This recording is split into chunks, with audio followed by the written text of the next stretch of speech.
Everyone, welcome back to YouTube channel computer study zone. आज का हमारा टॉपिक है डेटा साइंस के बारे में। कैसे आप डेटा साइंस की जर्नी स्टार्ट कर सकते हैं, कौन कौन से टॉपिक्स हैं, कौन कौन से ऐसे कॉन्सेप्ट हैं जिनको आप कवर करेंगे पूरा डेटा साइंस कोर्स कंप्लीट करने में। तो एक बेसिक गाइडलाइन है आपके लिए कि आपको कौन कौन से टॉपिक पढ़ना है। कि आप डेटा साइंस में एंटर होना चाहते हैं, आपने सुना होगा कि आप पाइथन विद डेटा साइंस कर रहे हो, डेटा साइंस में AI/ML के कॉन्सेप्ट है, तो ये बहुत ज़्यादा कंफ्यूजिंग होता है स्टूडेंट के लिए। तो डेटा साइंस को पहले समझते हैं, इसके बाद और भी जो टॉपिक्स आप कमेंट जरूर करें, जिससे कि मैं आपको आने वाले टॉपिक जो आपके डाउट है किस पर्टिकुलर फील्ड या टॉपिक पर आप वीडियो चाहते हैं, आप कमेंट में ज़रूर मेंशन करें, जिससे कि मैं उस टॉपिक को कवर कर सकूं। तो चलिए सबसे पहले हम यहाँ पर समझते हैं कि डेटा साइंस का बेसिक कॉन्सेप्ट क्या है। देखिए, डेटा साइंस जो है, इसमें हम डेटा पर एनालिसिस करते हैं और उस एनालिसिस के साथ हम उस डेटा को प्रोसेस करते हैं यूजिंग एल्गोरिथम्स। डिफरेंट एल्गोरिथम्स आती हैं और उन एल्गोरिथम्स एक डेटा सेट पर हम अप्लाई करते हैं। उसके बेसिस पर हम एक एनालिसिस के बाद एक रिपोर्ट जनरेट करते हैं, जो ग्राफिकल फॉर्म में हो सकती है, चार्ट फॉर्म में हो सकता है। तो इस टाइप से हम डेटा को प्रोसेस करते हैं, जिससे कि हम एक इंफॉर्मेशन, एक रिसर्च तक पहुंच सके। की कॉन्सेप्ट्स की बात करें तो data collection, data cleaning and processing, data analysis. देखें आप यहाँ पर एक टॉपिक आता है जैसे डेटा साइंस करना है या डेटा एनालिसिस करना है, तो देखें दोनों चीजें अलग बिल्कुल भी नहीं है। जब आप डेटा साइंस कंप्लीट कोर्स पढ़ते हैं तो उसका एक टॉपिक आ जाता है डेटा एनालिसिस। सेकंड टॉपिक, क्योंकि आप एल्गोरिथम की बात करते हो, तो एल्गोरिथम कहाँ से आती हैं? मशीन लर्निंग से आती हैं। नेक्स्ट है data visualization and story telling with data, क्योंकि आपको डेटा को एक्सप्लेन करना होगा, देन उस पर आप एनालिसिस करोगे। तो ये बेसिक कॉन्सेप्ट है डेटा साइंस के।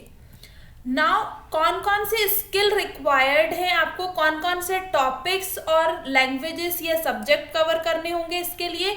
तो सबसे पहले मैथमेटिक्स एंड स्टैटिस्टिक्स आपको बहुत अच्छे से पढ़ना पड़ेगा। जिन स्टूडेंट का इंटरेस्ट है इस टॉपिक पर, मैथमेटिक्स साइड पर, जिसमें आप मैट्रिक्स, वर्टेक्स, ट्रांसफॉर्मेशंस, जिन टॉपिक्स के, लीनियर अलजेब्रा के टॉपिक्स हो गए, ये स्टैटिस्टिक्स, कैलकुलस, आप इन टॉपिक्स पर इंटरेस्टेड हैं तो आपको फर्स्ट तो आपको ये टॉपिक्स पहले कवर करने पड़ेंगे। सबसे पहला टास्क ये हो गया। नाउ प्रोग्रामिंग की हम बात करें तो पाइथन आप सभी ने सुन रखा है, पाइथन विद डेटा साइंस एक टैगलाइन बन गई है। तो पाइथन सबसे ज्यादा यूज होने वाली लैंग्वेज है डेटा साइंस के लिए, क्योंकि इसमें यूज होने वाली लाइब्रेरीज लाइक पांडा, नमपा, स्काईकिट, ऐसी बहुत सारी लाइब्रेरीज हैं। अब अगेन पाइथन की लाइब्रेरीज टॉपिक वाइज, कि आप किस फील्ड में जाना चाहते हैं, कौन से फील्ड का टॉपिक कवर करना चाहते हैं या प्रोजेक्ट्स बना रहे हैं, उनकी अलग अलग पाइथन लाइब्रेरीज होती हैं। वो मैंने ऑलरेडी कवर किया हुआ है, तो आप उसे जरूर जा करके देखें। मैं अभी आई बटन पर उसका लिंक मेंशन कर दूंगी, तो आप पाइथन लाइब्रेरीज के से गो थ्रू हो जाएं। कि आप डेटा साइंस स्टार्ट कर रहे हैं तो उसमें सिर्फ ये एक दो लाइब्रेरीज ही नहीं, और भी बहुत सारी लाइब्रेरीज हैं जो आपको पढ़नी पड़ेंगी। इसके साथ R इज ऑल्सो पॉपुलर, क्योंकि R लैंग्वेज भी इसमें यूज की जाती है। जब हम स्टैटिकल एनालिसिस की बात करते हैं उस कंडीशन में R लैंग्वेज भी इंपॉर्टेंट है। तो अगेन पाइथन के साथ R लैंग्वेज का कॉन्सेप्ट भी आपको पढ़ना पड़ेगा। डेटाबेस की बात कर रहे हैं और SQL का यूज ना हो ऐसा पॉसिबल नहीं है, क्योंकि डेटा मैनिपुलेशन और डेटा एक्सट्रैक्शन के लिए हमें SQL का यूज करना पड़ता है। तो प्रोग्रामिंग लैंग्वेज में SQL भी आ जाता है। वैसे SQL प्रोग्रामिंग लैंग्वेज नहीं है, क्योंकि स्ट्रक्चर क्वेरी लैंग्वेज है, बट इसमें क्वेरीज जो होती हैं वो हमें कवर अप करनी है डेटा साइंस कोर्स में। अब इसके बाद हम बात करते हैं डेटा मैनिपुलेशन एंड एनालिसिस के लिए। तो पांडास है जो कि लाइब्रेरी है, नमपाई न्यूमेरिकल कैलकुलेशन के लिए यूज किया जाता है। हम एक्सेल का भी यूज करते हैं, क्योंकि डेटा सेट्स और डेटा जो रिप्रेजेंट करना होता है, बेसिक स्टैटिस्टिक्स, वो हम एक्सेल के थ्रू करते हैं। तो ये बेसिक एसेंशियल स्किल्स हैं जो आपको आना चाहिए एज अ डेटा साइंटिस्ट। इन स्किल्स के साथ आप डेटा साइंस की जर्नी स्टार्ट कर सकते हैं। नाउ डेटा विजुअलाइजेशन टूल्स कौन कौन से हैं? तो विजुअलाइजेशन, जब हम डेटा विजुअलाइजेशन की हम बात करते हैं तो मैटप्लॉटलिब और सीबॉर्न जैसी पाइथन लाइब्रेरीज हैं, टेबल्यू का कॉन्सेप्ट है एंड पावर बीआई। ये दोनों चीजें आपको सिमिलर आप समझ सकते हो, एक्सेल जैसा कॉन्सेप्ट होता है बट उसमें एडवांस एक्सेल आप इन्हें बोल सकते हो, क्योंकि टेबल्यू भी यूजर फ्रेंडली होता है जिससे कि आप डेटा विजुअलाइजेशन कर सकते हो, एंड पावर बीआई भी एक और टूल है जिससे आप डेटा को रिप्रेजेंट कर सकते हो। आपने देखा होगा माइक्रोसॉफ्ट के साथ पावर बीआई ऑप्शन आता है यहाँ पर, तो आप इसका यूज करना एंड ये भी आपको टूल्स यूज करना आना चाहिए। तो डेटा साइंस की जर्नी स्टार्ट हो रही है आपकी, तो ये कुछ और टॉपिक्स हैं जो आपके इसमें ऐड हो जाएंगे। नाउ मशीन लर्निंग का कॉन्सेप्ट बहुत ज़्यादा इंपॉर्टेंट है। देखें, जब आप प्लेसमेंट की हम बात कर रहे थे तो जैसे डेटा साइंस जब हम प्लेसमेंट की बात कर रहे थे, आपको जावा करना है, पाइथन करना है, तो डीएसए जैसा इंपॉर्टेंट था। सेम एज जब हम डेटा साइंस की बात करते हैं तो एज अ डेटा साइंटिस्ट आपको मशीन लर्निंग बहुत अच्छे से पता होनी चाहिए। मशीन लर्निंग में 3 एल्गोरिथम्स जो सबसे ज़्यादा इंपॉर्टेंट है, 3 टाइप की लर्निंग आप इसे बोल सकते हो, supervise, unsupervise and reinforcement learning. इन पर्टिकुलर लर्निंग्स में अलग अलग एल्गोरिथम्स होती हैं और इन्हीं एल्गोरिथम्स को हम डेटा साइंस जब कर रहे होते हैं, डेटा एनालिसिस कर रहे होते हैं, वहां पर एल्गोरिथम को अप्लाई करते हैं। सुपरवाइज लर्निंग में लीनियर रिग्रेशन एक एल्गोरिथम है, लॉजिस्टिक रिग्रेशन है, डिसीजन ट्री है। अनसुपरवाइज में के मीन्स है, क्लस्टरिंग है, प्रिंसिपल कंपोनेंट एनालिसिस है। तो ये कुछ एल्गोरिथम्स हैं जो इन लर्निंग में होती है। डीप लर्निंग ऑप्शनल है बट इसमें एनएलपी नेचुरल लैंग्वेज या फिर हम बात करें नेचुरल न्यूरल नेटवर्क्स की, एनएलपी की, natural language processing, neural networks and libraries like TensorFlow and PyTorch का भी आप यूज़ कर सकते हैं। तो ये कुछ कॉन्सेप्ट हैं जो मशीन लर्निंग के साथ जाते हैं। अब देखें सुपरवाइज क्या होता है। सुपरवाइज लर्निंग इट मीन्स कि मशीन को आप जो इनपुट दे रहे हैं इसका आंसर पहले से प्री डिफाइन हो, आप इस डेटाबेस में स्टोर कर दें। फॉर एग्जाम्पल ऑरेंज, तो ऑरेंज कलर एंड फ्रूट दोनों चीजें आपके डेटाबेस में स्टोर है। जैसे ही आपने ऑरेंज दिया कमांड तो कलर एंड फ्रूट दोनों डिस्प्ले हो जाएगा, क्योंकि ये प्री डिफाइंड चीज है, that is supervise learning. Unsupervise learning, अब इसमें ये एल्गोरिथम्स आएंगी, राइट। कॉन्सेप्ट आप समझे सुपरवाइज का। Now unsupervise learning it means कि आपके पास आउटपुट नहीं है, आप इनपुट दे रहे हैं एंड मशीन कैलकुलेट करके आपको आउटपुट दे रही है। फॉर एग्जांपल आप कोई गेम खेल रहे हैं, आपको आउटपुट नहीं पता है बट आप जिस स्टेज पर जाएंगे आपको आउटपुट मिलते जाएगा। तो ऐसे बहुत सारे एग्जाम्पल्स होते हैं कि आप ऑब्जर्वेशन के थ्रू, अनसुपरवाइज में क्या हो रहा है कि आप देख रहे हैं एनवायरनमेंट में क्या चीजें हैं, उसके बेसिस पर आप आंसर कर रहे हैं, राइट। अनसुपरवाइज में क्या होता है, आपके पास आउटपुट नहीं होता है, आउटपुट कैलकुलेट होता है, देन आपको रिजल्ट मिलता है।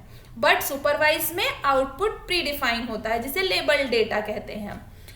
नाउ रियल वर्ल्ड प्रोजेक्ट्स पर हमें काम करना होता है, क्योंकि डेटा साइंस की हम बात कर रहे हैं, सिर्फ थ्योरी नहीं पढ़नी, हमें प्रोजेक्ट्स पर काम करने हैं। तो कैगल एंड ड्रिवन डेटा जो है ये ऑफर करते हैं बहुत सारे बिगिनर्स लेवल के प्रोजेक्ट्स यहाँ पर आपको मिल जाएंगे, डेटा सेट्स मिल जाएंगे। इन डेटा सेट पर आप प्रिडिक्शन एंड एनालिसिस कर सकते हो और डेटा सेट इन 2 प्लेस पर आपको मिलेंगे। UCI मशीन लर्निंग रिपोजिटरी है जो कि आपको गिटहब पर मिल जाएगी। इस जगह से भी आप प्रैक्टिस कर सकते हैं, डेटा सेट पर आप एनालिसिस कर सकते हैं। Now develop problem solving skill. आपकी प्रॉब्लम सॉल्विंग स्किल जितनी अच्छी होगी, आप डेटा साइंस पे जितने भी टास्क एंड प्रोजेक्ट्स एनालिसिस होंगे आप उतने अच्छे से कर पाओगे। तो आपको पता होना चाहिए कि पर्टिकुलर प्रॉब्लम को आपका सॉल्यूशन के लिए आप खुद कैलकुलेट करें कि इसका सॉल्यूशन हम इस पर्टिकुलर एल्गोरिथम से क्या आंसर हो सकता है। तो प्रॉब्लम सॉल्विंग स्किल आपको डेवलप करनी पड़ेगी, आप उस बेसिस पर और अच्छा परफॉर्म कर सकते हो।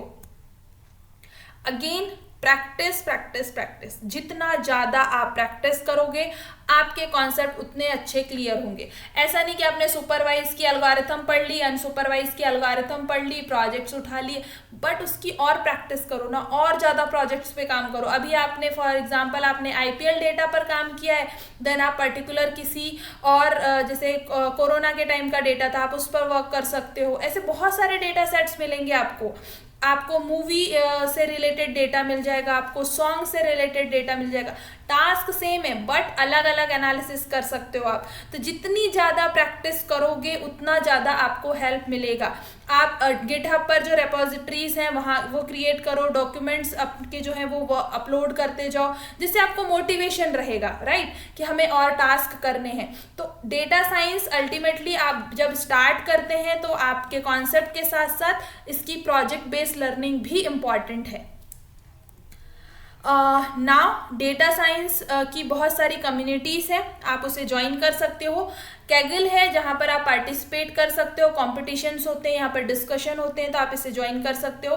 रेडिट पर भी है, डिस्कशन फोरम बने हुए थे, आप वहाँ पर क्वेश्चंस भी कर सकते हो। लिंक्डइन पर भी बहुत सारे प्रोफेशनल्स हैं जिन्हें आप फॉलो कर सकते हैं, वेबिनार्स अटेंड कर सकते हो, और जो भी आप सीख रहे हो उसे लिंक्डइन पर आप प्रोग्रेस रिपोर्ट के फॉर्म में अपडेट करते जाओ, जिससे कि आपको कॉन्फिडेंस आएगा और आप अपना बेस्ट करते जाओगे। तो जो भी स्टूडेंट डेटा साइंस की जर्नी स्टार्ट कर रहे हैं, ये उनके लिए है कि आपको एक पूरा पाथ फॉलो करना पड़ेगा। डेटा साइंस के लिए आपको क्या करना है, ये पर्टिकुलर सब्जेक्ट्स और लैंग्वेज के साथ साथ और भी बहुत सारी चीजें हैं जो आपको ध्यान में रखनी है।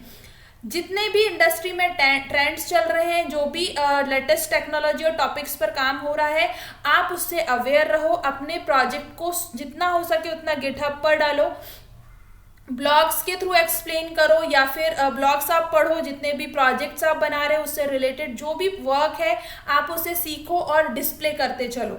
लिंक्डइन प्रोफाइल्स पर हाइलाइट्स डालो, डेटा साइंस स्किल जो आपको हैं वो ऐड ऑन करो।